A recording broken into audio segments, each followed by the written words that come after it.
دوستوں، عرش پر ہلچل مچ جاتی ہے فجر کی نماز کے بعد جو یہ تسبیح پڑھتا ہے، سارا دن جو منہ سے بولتے جاؤ گے وہ ملے گا۔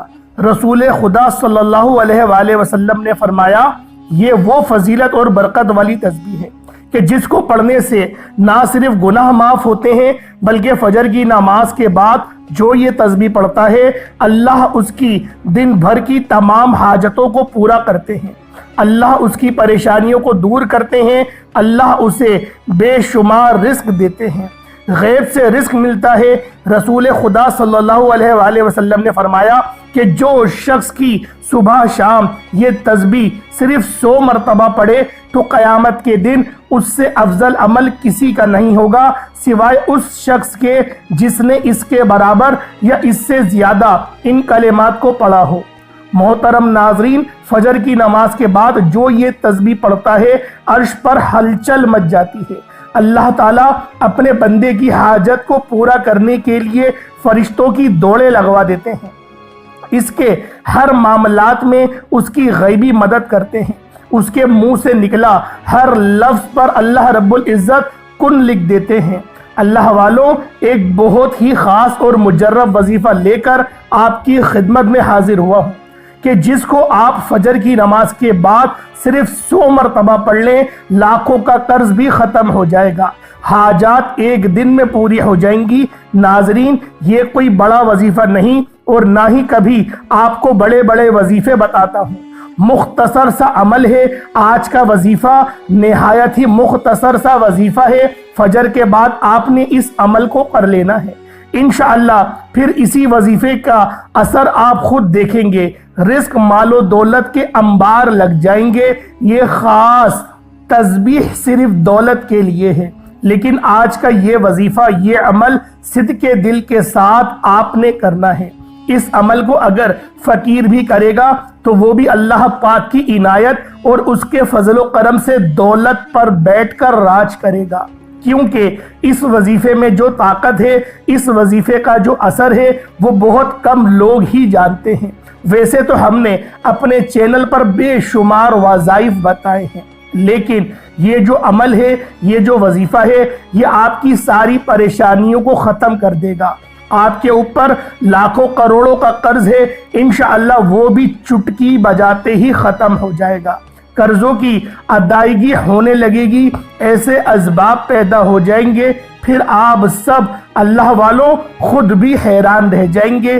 آپ کے پاس دولت کی کمی ہے، آپ کرائے کے گھر میں رہتے ہیں، آپ کو سمجھ میں نہیں آتی کہ کرایہ کیسے ادا کروں، گھر کا خرچ کیسے چلاؤں، کیونکہ آج کل مہنگائی بھی تو اتنی زیادہ ہو گئی ہے کہ ایک وقت کا کھانا بھی مشکل ہو چکا ہے۔ ہر ماہ بجلی کے تگڑے تگڑے بل ادا کرنے ہوتے ہیں، ہر ماہ بچوں کی فیسیں بھی ادا کرنی ہوتی ہیں، انسان بہت پریشانی میں ہے اور انسان کو سکون صرف اللہ کے ذکر میں ہی ملتا ہے۔ یہ بات بہت ہی اہم کرنے لگا ہوں کہ جب انسان عاجزی کے ساتھ اللہ کے آگے جھک جاتا ہے، سجدے میں سر رکھتا ہے، پھر ہر سجدے میں رو رو کر گڑ گڑا کر خوب ڈھیروں دعائیں مانگتا ہے تو اس کو بھی اللہ تعالیٰ ضرور عطا فرما دیتا ہے۔ ہم ہر روز وظیفے میں آپ کو بتاتے ہیں کہ اللہ سے مانگنے کا آپ کو طریقہ جب آ جائے گا تو پھر آپ کو کسی مزید وظیفے کی ضرورت نہیں پڑے گی، آپ نے صرف ہاتھ اٹھانے ہیں، اللہ آپ کو عطا فرما دے گا۔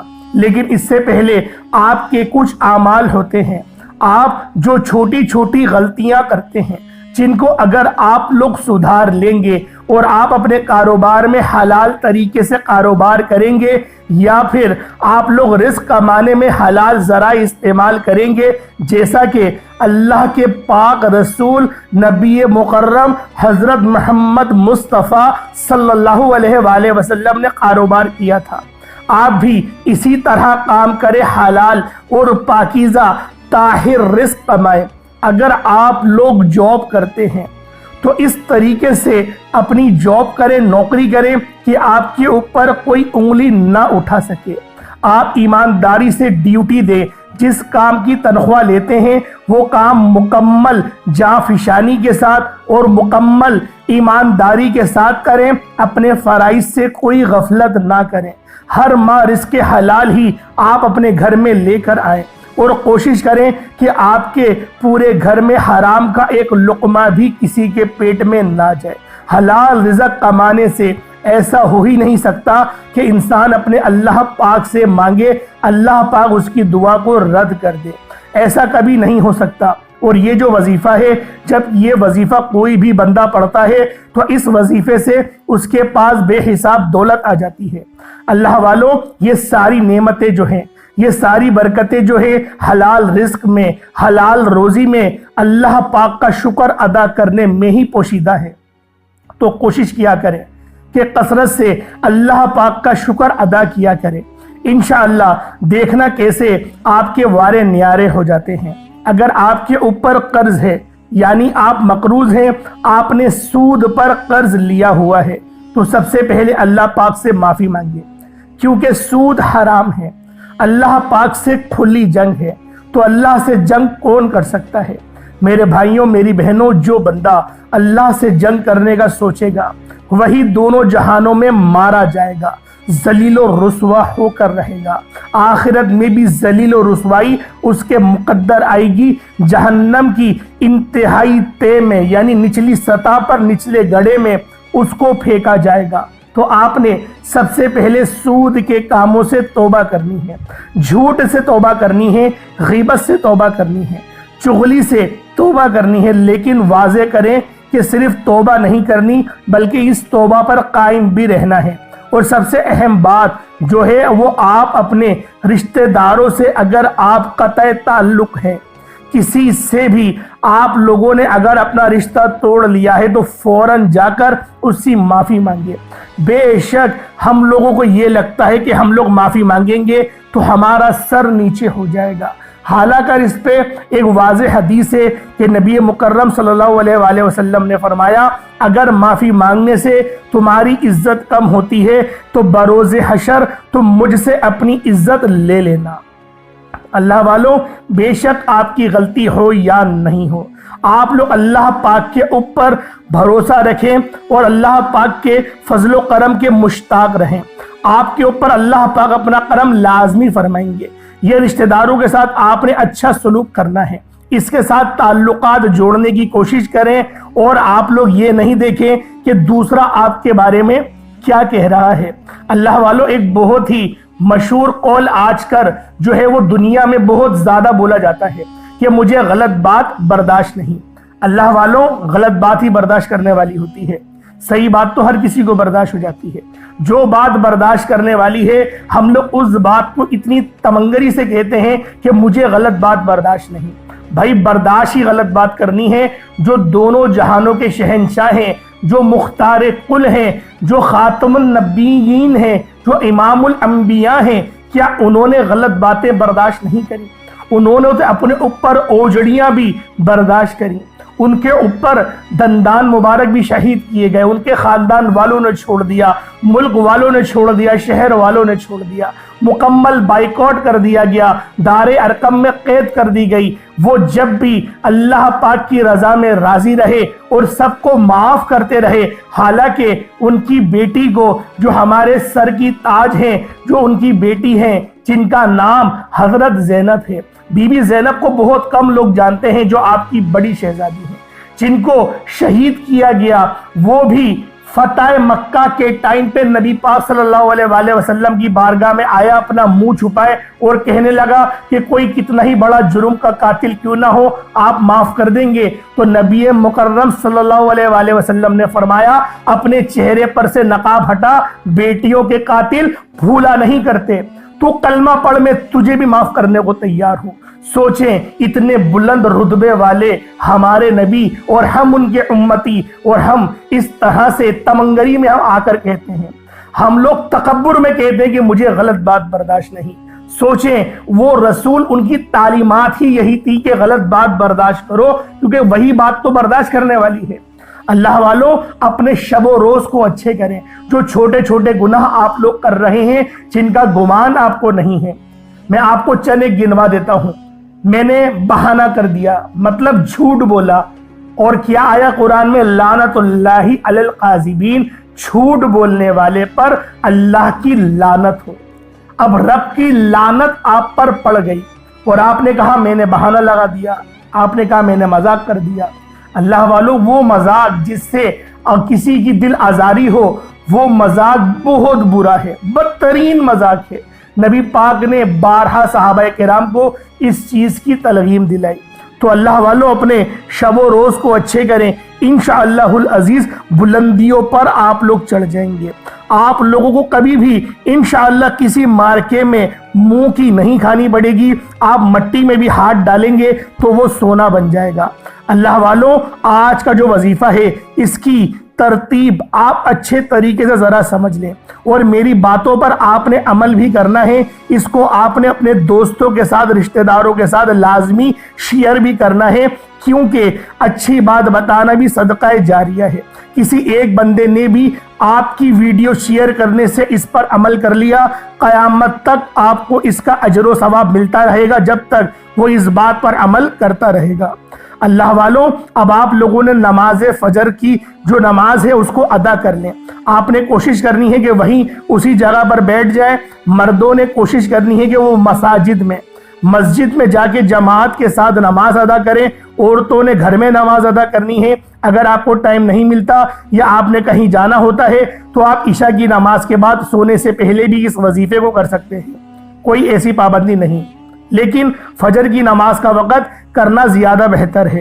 محترم ناظرین، اللہ پاک کے آخری نبی صلی اللہ علیہ وآلہ وسلم نے فرمایا، اللہ پاک ارشاد فرماتا ہے، میں نے تمہاری امت پر دن رات میں 5 نمازیں فرض کی ہیں، اور میں نے یہ عہد کیا ہے کہ جوان نمازوں کی ان کے اوقات میں پابندی کرے گا، میں اس کو جنت میں داخل کروں گا، اور جو پابندی نہیں کرے گا اس کے لیے میرے پاس کوئی عہد نہیں۔ اللہ پاک قرآن کریم میں ارشاد فرماتا ہے، رب کو سر جھکانے والا بہت پسند ہے، اس کی پاکی بولو، سورج چمکنے سے پہلے اور اس کے ڈوبنے سے پہلے نماز فجر ادا کر لو۔ صحابی رسول حضرت عبداللہ بن عمر رضی اللہ تعالی عنہما سے روایت ہے، پیارے آقا محمد مصطفیٰ روحی فدا صلی اللہ علیہ وآلہ وسلم نے ارشاد فرمایا، جو صبح کی نماز پڑھتا ہے وہ شام تک اللہ پاک کے ذمے میں ہے۔ تم اللہ پاک کا ذمہ نہ توڑو، جو اللہ پاک کا ذمہ توڑے گا اللہ پاک اسے اوندھا منہ یعنی الٹا کر کے دوزخ میں ڈال دے گا۔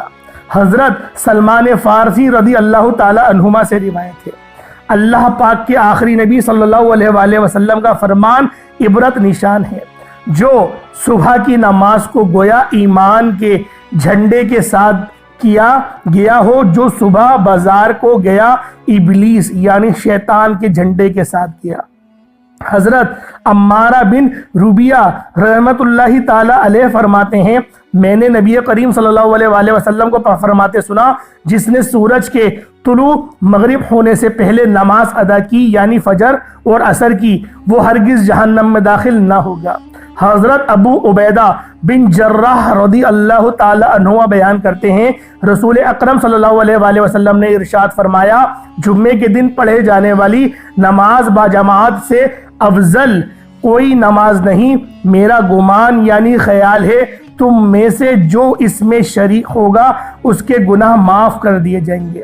حضرت انس رضی اللہ تعالی عنہما سے روایت ہے، سرکار مدینہ حضور مکرم صلی اللہ علیہ وآلہ وسلم نے ارشاد فرمایا، جس نے 40 دن تک فجر و عشاء با جماعت پڑھی اس کو اللہ پاک 2 آزادیاں عطا فرمائے گا، ایک نار یعنی آگ سے، دوسری نفاق یعنی منافقت سے۔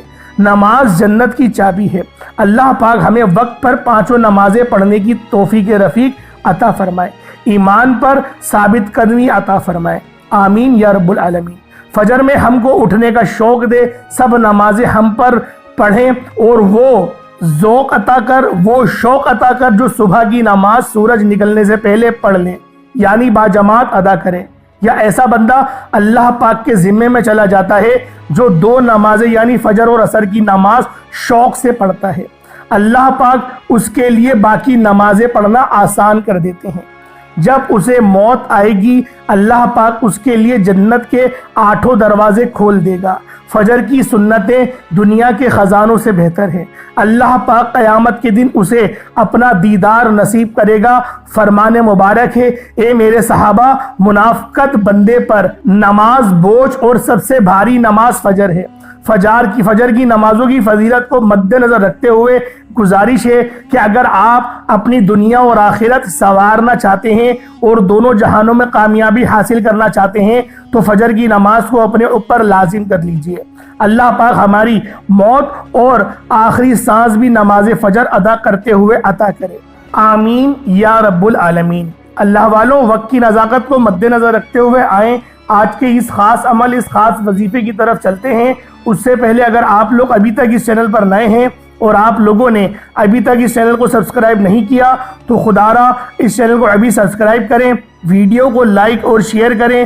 ایسے بہت سے وظائف، بہت سے اعمال آپ کے حوالے ڈیلی بیسس پر کرتا رہوں گا۔ اب آپ لوگوں نے اس خاص عمل، اس خاص وظیفے کو فجر کی نماز کے بعد بھی کر سکتے ہیں، اور آپ لوگ اس عمل کو رات میں یعنی عشاء کی نماز کے بعد بھی کر سکتے ہیں، سونے سے پہلے بھی کر سکتے ہیں۔ جب آپ کو وقت ملے، موقع ملے، باوضو مصلی پر بیٹھ کر سب سے پہلے نبی کریم رؤوف الرحیم صلی اللہ علیہ وآلہ وسلم کی ذات پاک پہ درود پاک پڑھنا ہے۔ درود پاک آپ کو حسابی پڑھ سکتے ہیں، آپ صلی اللہ علیہ محمد پڑھ لیں، آپ صلی اللہ علیہ وآلہ وسلم پڑھ لیں، یا پھر آپ لوگ نماز والا درود ابراہیمی پڑھ لیں۔ ایک بار حصول برکت اور ثواب کی نیت سے میرے ساتھ بھی پڑھ لیجئے گا۔ اللہم صلی علی محمد وعلی آل محمد کما صلیت علی ابراہیم وعلی آل ابراہیم انک حمید مجید۔ اللہم بارک علی محمد وعلی آل محمد کما بارکت علی ابراہیم وعلی آل ابراہیم انک حمید مجید۔ درود پاک پڑھتے ساتھ ہی فوری طور پر آپ لوگوں نے اپنے خاص مقصد کی نیت کرنی ہے۔ ہر بندے کا مقصد الگ ہے، ہر بندے کی حاجت الگ ہے۔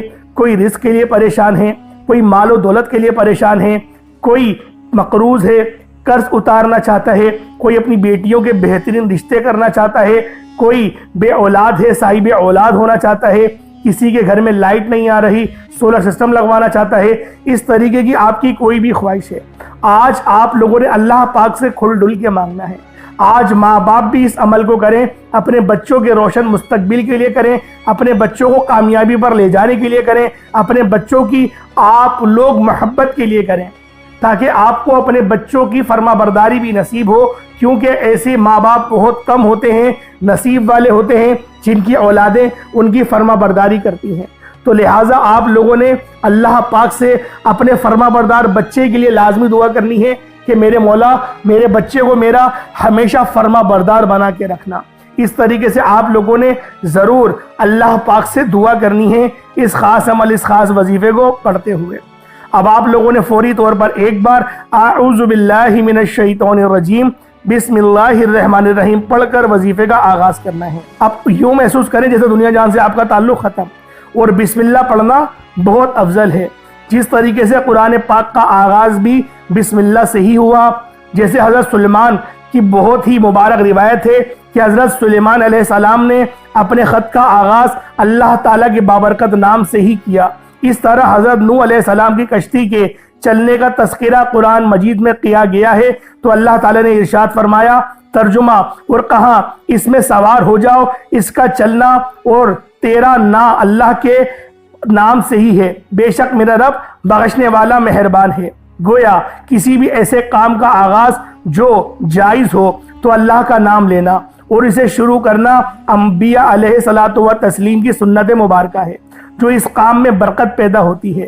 جب نبی پاک حضرت محمد مصطفیٰ صلی اللہ علیہ وآلہ وسلم بھی کوئی کام کرتے تو اس کی ابتدا اللہ تبارک و تعالیٰ کے بابرکت نام یا اللہ سے ہی شروع کرتے، یعنی بسم اللہ سے ہی شروع کرتے۔ آپ علیہ الصلوۃ والسلام نے فرمایا کہ نام خطوط لکھے تو وہ بھی اس کا آغاز اللہ تعالیٰ کے بابرکت نام یا اللہ سے یعنی بسم اللہ الرحمن الرحیم سے ہی کیا۔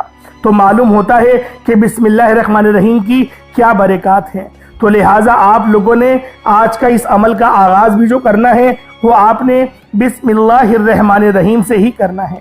انشاءاللہ العزیز میرے رب کی مدد بھی آپ کے ساتھ شامل حال ہو جائے گی۔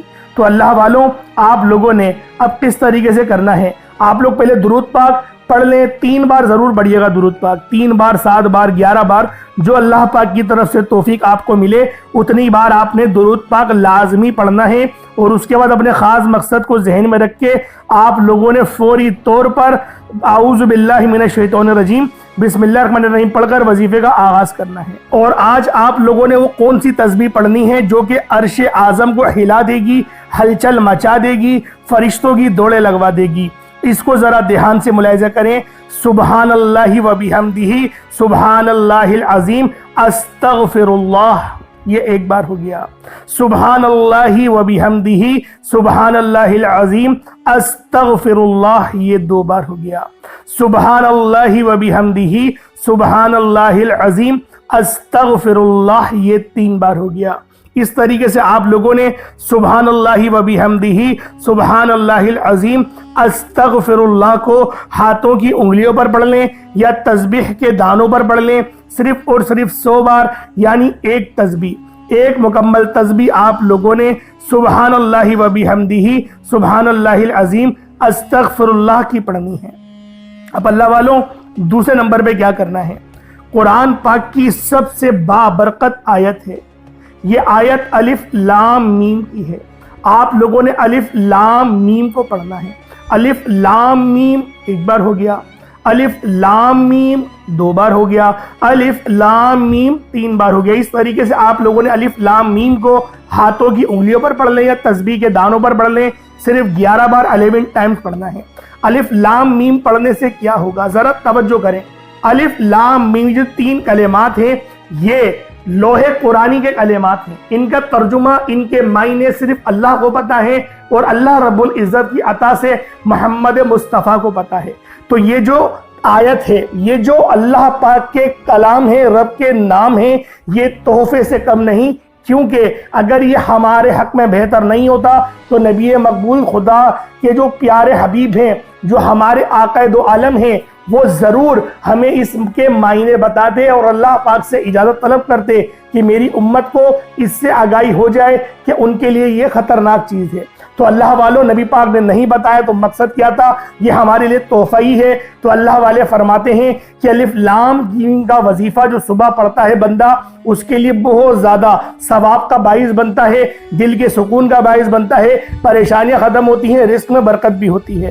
تو برکت آپ لوگوں کو انشاءاللہ العزیز مزید تقویت تک لے جائے گی۔ لیکن جو میں نے آپ کو پہلے تسبیح بتائی سبحان اللہ و بحمدہ سبحان اللہ العظیم، یہ بہت ہی خاص ہے۔ سبحان اللہ و بحمدہ سبحان اللہ العظیم استغفر اللہ، یہ پوری تسبیح ہوگی۔ میں نے استغفر اللہ نہیں پڑھا تو دوبارہ پڑھ کے سنا رہا ہوں کہ استغفر اللہ بھی پڑھنا ہے، 100 بار پڑھنا ہے۔ پھر دوسرے نمبر پر الف لام میم پڑھنا ہے۔ اب تیسرا اور آخری عمل جس کے بغیر یہ وظیفہ نامکمل ہے، آپ لوگوں نے آخر میں اللہ رب العزت کا ذاتی نام یا اللہ اور نبی پاک کا ذاتی نام یا محمد، یعنی یا اللہ یا محمد دونوں کو ملا کر پڑھیں گے تو 1 بار ہو گیا، یا اللہ یا محمد دونوں کو ملا کر پڑھیں گے تو 2 بار ہوگا، یا اللہ یا محمد دونوں کو ملا کر پڑھیں گے تو 3 بار ہوگا۔ اس طریقے سے یا اللہ یا محمد کو ہاتھوں کی انگلیوں پر پڑھ لیں یا تسبیح کے دانوں پر پڑھ لیں۔